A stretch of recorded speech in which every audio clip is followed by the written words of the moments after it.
নমস্কার, রেখা দেয়া একাডেমি চ্যানেলের পক্ষ থেকে সকল দর্শক বন্ধুদের জানাই স্বাগত। আজকে তোমাদেরকে দেখাবো আমার আঁকা সবচেয়ে বড় প্রায় 6 ফুট রাজা রামমোহন রায়ের 3D প্রতিকৃতি। এটি আমি এঁকেছি একটি প্লাইউডের উপরে।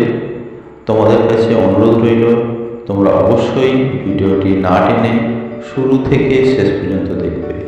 সবার প্রথমে প্লাইউডের উপরে আমি হোয়াইট চক অথবা হোয়াইট পেন্সিল দিয়ে ড্রয়িং করে নিয়েছি। তারপরে এটাকে কাটিং করে নেওয়া হয়েছে। তারপরে সাদা রং বা সাদা পাইমার মাখিয়ে দেওয়া হচ্ছে। এরপরে আমি যেখানে যা রং একের পর এক চাপাতে থাকছি।